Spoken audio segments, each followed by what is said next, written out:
secure. We've got more troops. We've got, but you see, they're only telling part of the story, and we're going to talk about that in a minute too, because while what she says is true, that some of these, excuse me, border cities are more secure than they've ever been from illegals, it doesn't mean the illegals have stopped, because they haven't. They've just moved to a different area because there's still 1,000 miles of or more of border that's still unpatrolled. So instead of the usual route that they use to come right into the cities, they're now going out in the dingleberries somewhere and crossing over where there is nobody, where they weren't before. So they're still coming. They just changed the route. So when Janet Napolitano says, well, our American cities are more secure than ever before, and illegal immigration has slowed way down. Well, yeah, that's true. It's slowed way down in the places where they put the enforcement, which is in these American cities. But in the rural areas, it's alarming increase. And we're going to cover that too. So let's look at a breakdown. According to the Department of Homeland Security, from the Office of Immigration Statistics, federal law enforcement agencies detained 791,000 deportable aliens. 5,500 of them were from 14 different special interest countries. These are countries that we have dubbed as terrorist countries or terrorist sponsoring countries. 5,506 in 1 year. In 1 year. And this has been going on for years. That means there could be 20, 30, 40,000 who have entered this country illegally. We don't know what their intentions are. We don't know who these people are, where they're from. We have ideas. We know that we have found evidence that says these special interest countries are Afghanistan, Algeria, Iraq, Lebanon, Libya, Nigeria, Pakistan, Saudi Arabia, Somalia, Yemen. These aliens were apprehended at the border of the United States, interior of the country, and at designated sites outside of the United States. They were among these 791,000 deportable aliens. Now, out of the ones that they caught, these 790,000, how many got through without detection? Does that tell you the scope of the illegals that are coming across that border? If they caught 700,000 of them, they didn't catch them all. Even if they caught half of them, that means there's another 700,000 plus who made it across. Who are these people? Are they just Mexicans? No. In a previous program, I showed where Iran had made special friendships with Venezuela and Ecuador and some of these other South American states. They are good buddies. They hold hands and skip through the field singing Kumbaya. They are best buddies. Iran, Afghanistan, Pakistan, Saudi Arabia, Yemen, all of these people are just good buddies with these South American countries. And they're welcoming these people from all over the world in South America. Well, what does that mean to us? That means that they freely go into South America. And with our open borders, they freely come across this border. So when we get a terrorist attack, like we had at the Boston Marathon, people are saying, well, where did these people come from? Who did this? Well, who knows who did it? Because we have terrorists here from all over the world. They've set up sleeper cells, and they've set up training camps. Sleeper cells, they could be your neighbors. They could work where you work. They could just be regular, normal people until they get that call that says it's time.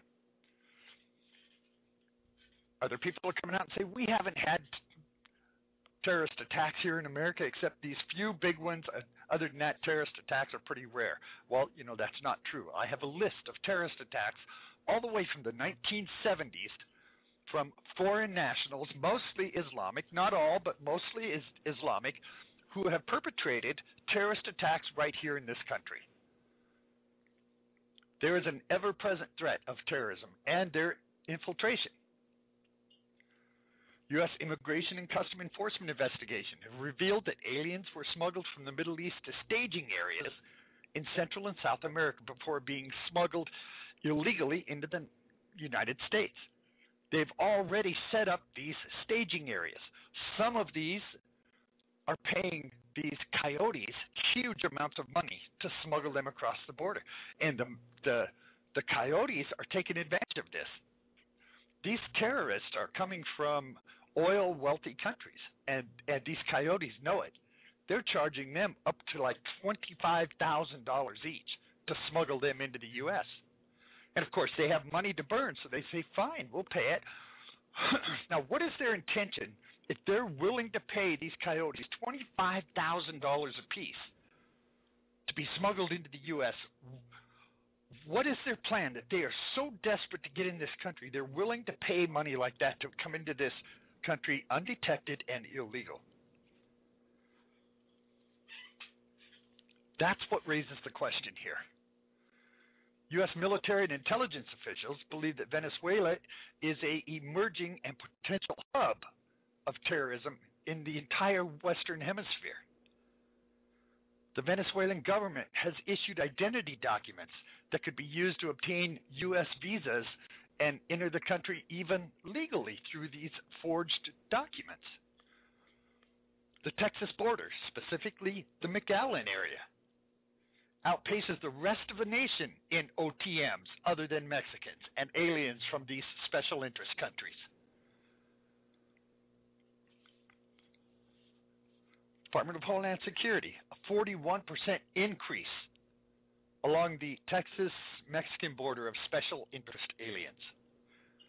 Aliens from Iran, Jordan, Lebanon, Syria, Egypt, Saudi Arabia, Kuwait, Pakistan, Cuba, Brazil, Ecuador, China, Russia, Yemen, Albania, Yugoslavia, Afghanistan, you name it, they're coming from all over the place. Excuse me, battling this cold. And they're working very hard and paying a lot of money to get to South America, to get to these staging areas, to come across our border illegally. Now, are these people that are just seeking the American dream?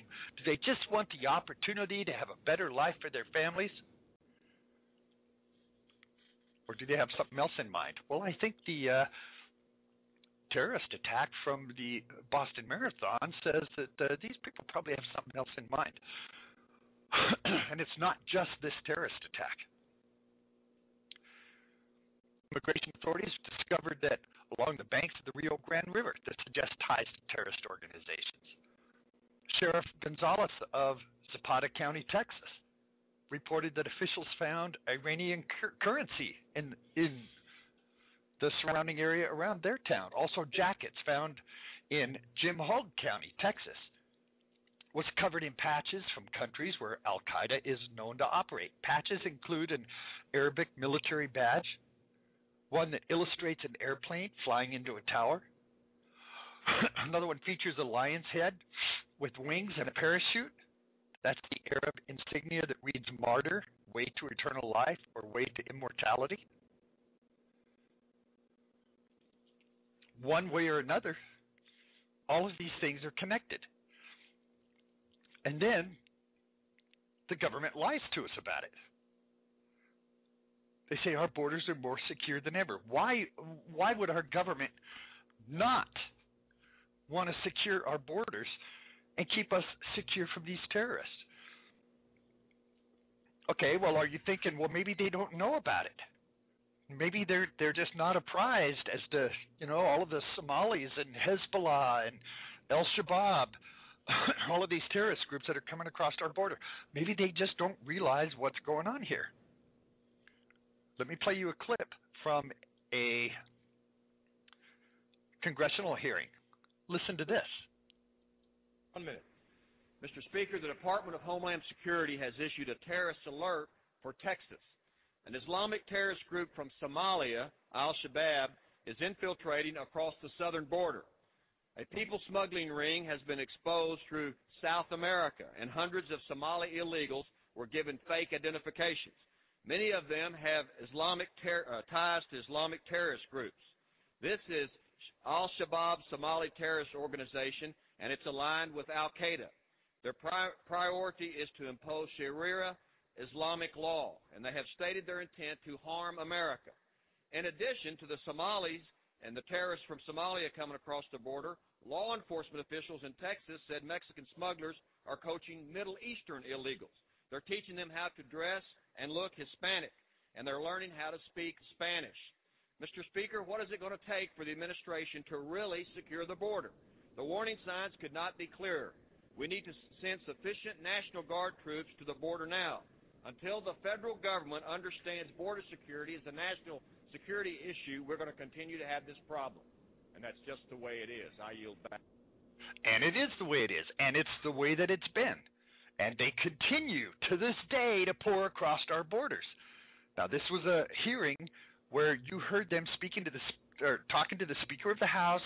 This was a congressional speech that he just gave. And this is one of many that's been given by congressmen and senators over the years, telling Congress and Senate what a severe threat this is. They know.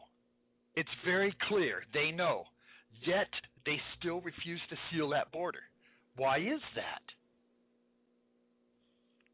This is what makes you wonder, what are they thinking? Why are they refusing to do this? Is there an alternative or an ulterior motive? You never want a serious crisis to go to waste. And what I mean by that, it's an opportunity to do things that you think you could not do before. Well, and you see, there's a good example right there. Are they allowing this, waiting for that crisis? Is this attack at the Boston Marathon one of those crises they've been waiting for? Is this their opportunity to impose more power? I'm not saying it is. I'm asking the question. There's a lot of you listening who are going to say, yeah, that's exactly what it is. And there's some of you listening who are going to say, that's so ridiculous. All right, well, I'll ask from both of you, no matter which side you're on, explain why they're not sealing our border. I mean, it's a legitimate question, and it deserves a legitimate answer. When they know these terrorists are coming across our border, why are they not sealing this border? CBS News is running a 4-part series called Breaching America. Their investigation found that so-called special interest aliens, illegals from countries where terror groups operate, are coming into the country from Mexico through Texas in alarming numbers. Todd Bensman is a reporter for the paper, and he joins us now from San Antonio. Todd, thanks for coming, and thanks for doing this very important work. Now, tell me a little bit more about your investigation, how long it took, and what prompted it. Well, I spent about 6 months on this story. What prompted it was, obviously in San Antonio, our jurisdiction covers the borders. Most of the major legislation that has been passed since 9/11 talks about terrorist infiltration. Most of this has been lost in the debate about immigration regarding mostly Mexican laborers. But when you read the language of the major legislation, it's all about terrorist infiltration. So I thought that it would be a good idea to just scrutinize this claim, to examine it. And what we did was we decided to, we noticed that there were some Iraqis coming across the Texas border, and we were able to follow the trail backwards all the way to Syria, which is a state sponsor of terror. So you traveled to Syria, and what did you find there? Well, Syria is an interesting place right now because there are hundreds of thousands of Iraqi war refugees. And they're basically trapped. They can't go back. Most countries won't take them. And so pre-existing smuggling rings that existed, have been around for, long before 9/11 have stepped in to fill the void. And there is a very brisk trade, a clandestine black market trade in human smuggling. And one of the destinations for people who are in Syria and Jordan and throughout the Middle East is the United States, and a lot of times they come right over Texas and California. Right. Now, when you were tracing this human pipeline that obviously starts in places